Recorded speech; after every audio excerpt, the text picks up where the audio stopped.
আসসালামু আলাইকুম রহমতুল্লাহি ওয়া বারাকাতুহু। প্রতিটা দেশেই কিছু মানুষ থাকে রাষ্ট্রীয় দায়িত্বে, যাদেরকে আমরা ভিআইপি বলি। তাদের সব সুযোগ সুবিধা একটু বেশি থাকে।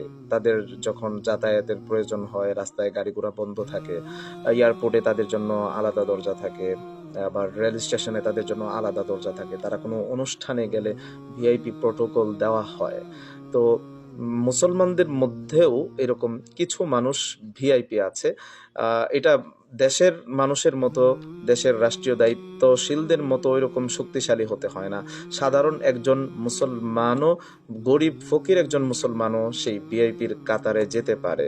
আল্লাহ রাব্বুল আলামিন কিছু মুমিনকে ভিআইপি ঘোষণা করেছেন। তারা হচ্ছেন রোজাদার। আল্লাহ রাসূল সাল্লাল্লাহু আলাইহি সাল্লামের হাদিসের মধ্যে ইরশাদ করেছেন, ইন্না ফিল জান্নাতি বাবান ইউকালু লাহুর রায়্যান। জান্নাতের একটা দরজা আছে, যেই দরজাটার নাম হচ্ছে রায়্যান। ইয়াদখুলু মিনহুস সাইমুন। ওই দরজাটা দিয়ে শুধুমাত্র রোজাদাররা প্রবেশ করবে, অন্য কেউ সেই দরজা দিয়ে প্রবেশ করতে পারবে না। কিয়ামতের দিন তাদেরকে ডাকা হবে, আইনা সাইমুনা, রোজাদাররা কোথায়? তোমরা যারা রোজা ছিলে, রমজান মাসে রোজা রাখতে, সেই রোজাদাররা কোথায়? তোমরা আসো, এই দরজা দিয়ে প্রবেশ করো।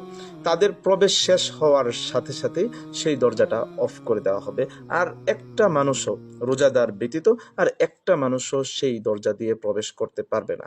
তো আল্লাহ রাব্বুল আলামিন রোজাদারদেরকে এমন ভিআইপি মর্যাদা দিয়েছেন, ভিআইপি সম্মাননা দিয়ে আলাদা দরজা দিয়ে তাদেরকে জান্নাতে প্রবেশ করাবেন।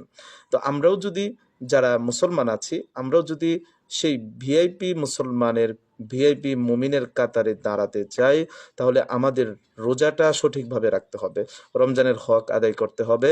রোজা রেখে কোনো গর্হিত কাজ করা যাবে না, কোনো গুনাহের কাজ করা যাবে না, অশ্লীল কথা বলা যাবে না, অনর্থক অযথা কোনো কাজ, কোনো কথা বলা যাবে না, করা যাবে না। এবং সব সময় জিকির আজকারে থাকতে হবে, কোরআন তেলাওয়াতে থাকতে হবে, এবং বেশি বেশি আমল করতে হবে।